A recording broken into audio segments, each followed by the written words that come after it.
Hello, everyone. Welcome to Tony Talks.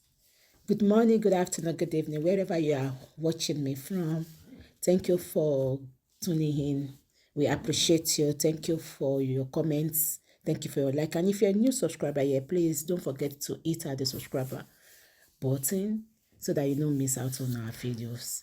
Yes, let's dive into this. Today's video is going to be, let's watch it right now. Thank you. I'll see you in my next video.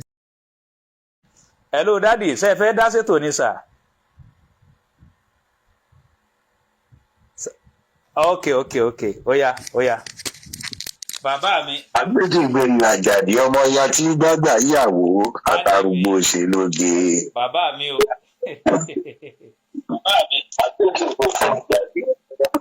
Ẹ kalẹ̀ sà. Bàbá Ọgbọ́n ti wà lórí ìkàlẹ̀. Tó gbádùn mi. À ń gbádùn yín gan. Bọ́ Ọlọ́run gbọ́,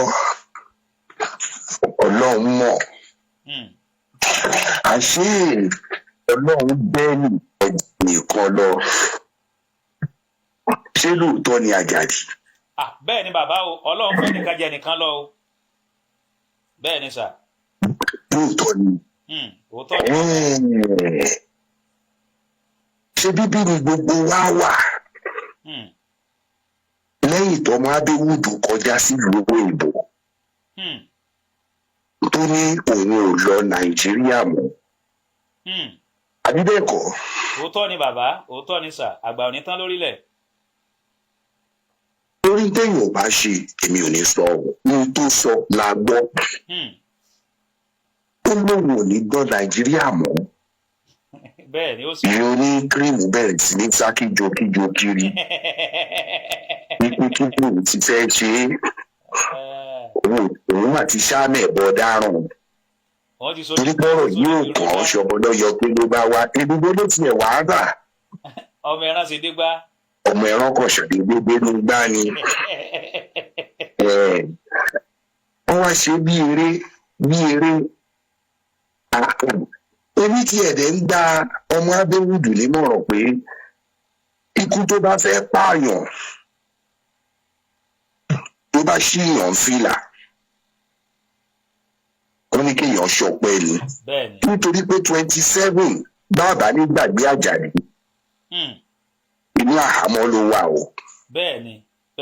28 inú àhámọ́ ló wà o.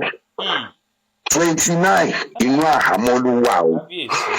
30 inú àhámọ́ ló wà o lọ́dọ̀ àwọn jagunjagun. 31st inú àhámọ́ ló wà o. On the 1st inú àhámọ́ ló wà. On the 2nd ìlọ́sàn ló tó jáde. Ìyẹn oníkírìmù náà pẹ̀ láwọn tó fẹ̀yìn pọ́n tó kọjá sílùú òyìnbó. Tó wá ní kó padà ni mo fi gba ọmọ Adéwùdù gbogbo bá gbọ́ àhàn ní ìwà ẹ̀. Ọlọ́run kúkú ti ṣe èyí oníkírìmù ti kẹ́rù bẹ̀. Àbí bẹ́ẹ̀ kọ́? Ó ti kó wílé, ó ti kó gbogbo ẹ̀ lẹ̀. Bí mo fẹ́ lọ fún gbogbo ẹjọ́ tó kù tó bá fẹ́ jẹ́ kí ni o ní ìyẹn oníkírìmù lọ dúró lórí àpótí. Tó bá di gbọ́ mi, ó ń dà lékejì. Kò ní bá wọn dá sí. Àmọ́ ibi tí mo ti wá kọ́kọ́ wọlé tí ó gbọ́rọ̀ mi Àjàdí. Yes sir bàbá. Ibi tí mo ti wá kọ́kọ́ wọlé pé Ọlọ́run gbọ́, Ọlọ́run mọ̀, Ọlọ́run bẹ́ẹ̀ nìkan jẹ́ nìkan lọ. A jẹ́ yí pé àwọn tó ń ṣoògùn tó yẹ ní kírìmù ọ̀ríjínà lọ ṣe fún wọn. Ọlọ́run ní kọ́ bá fa ọmọ Adéwùdù wálé.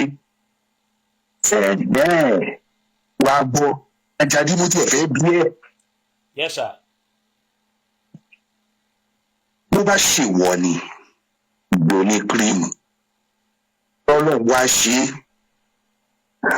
lẹ́yìn tó ti kẹ́mi sókè pípé kí láti fẹ́ ṣe Ọlọ́run wá tẹ ṣáájú tẹ ṣe gbogbo ẹ̀ Ọlọ́run bẹ́ẹ̀ tí ọmọ náà wá dé kó wá ní ẹ má wọrí ẹ nídìí láti lọ gbàwé ẹ níbi láti withdraw ṣe bí ni mo wálé gbogbo ìgbà tó bá ti ń pe case màá máa wálé ẹ má wọrí ẹ tó bá ṣèwọlé kí ló máa ṣe.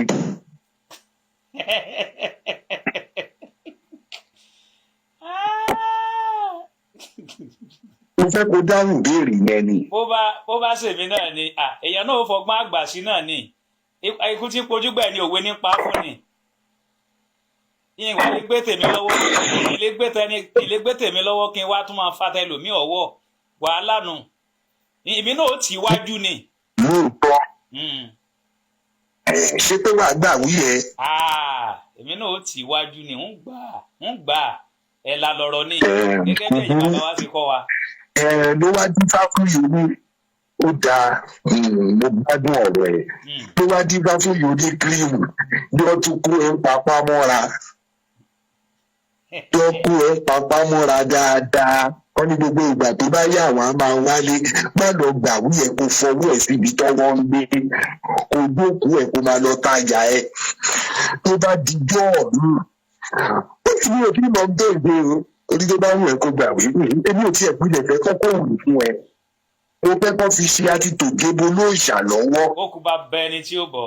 ó kú bá bẹ ẹni tó máa bọ torí kò wù mí kọ́ pilẹ̀ kó wo yẹn fún ẹ mo fẹ́ kó pàdánù gbogbo òwe yẹn nítorí pé ohun tí ó kàn ẹ máa lo agbára pé ẹ mọ ọ̀nà ẹ máa lo agbára yí pé ẹ láwọn ọlọ́pàá níkàáwọ́ yín ẹ máa lo agbára yí pé ẹ ní agbára ẹ máa lọ dá sọ̀rọ̀ tí ó kàn yín ẹ máa wá lágbára yẹn ní agbára ọ̀nà òkú ní àwọn aláìṣẹ̀ lórí òun ló kó bá wọ̀ yìí mi fẹ́ kó tìyá tó ṣe àmọ́ bọ́lá ń bá bẹ́ẹ̀ ṣe bó bá rí ìwé ẹ̀ gbà bó bá dijọ́ mi wọ́n jà lékejì òun tọ́ sí ẹ wọ́n ojú bẹ́ẹ̀ lọ.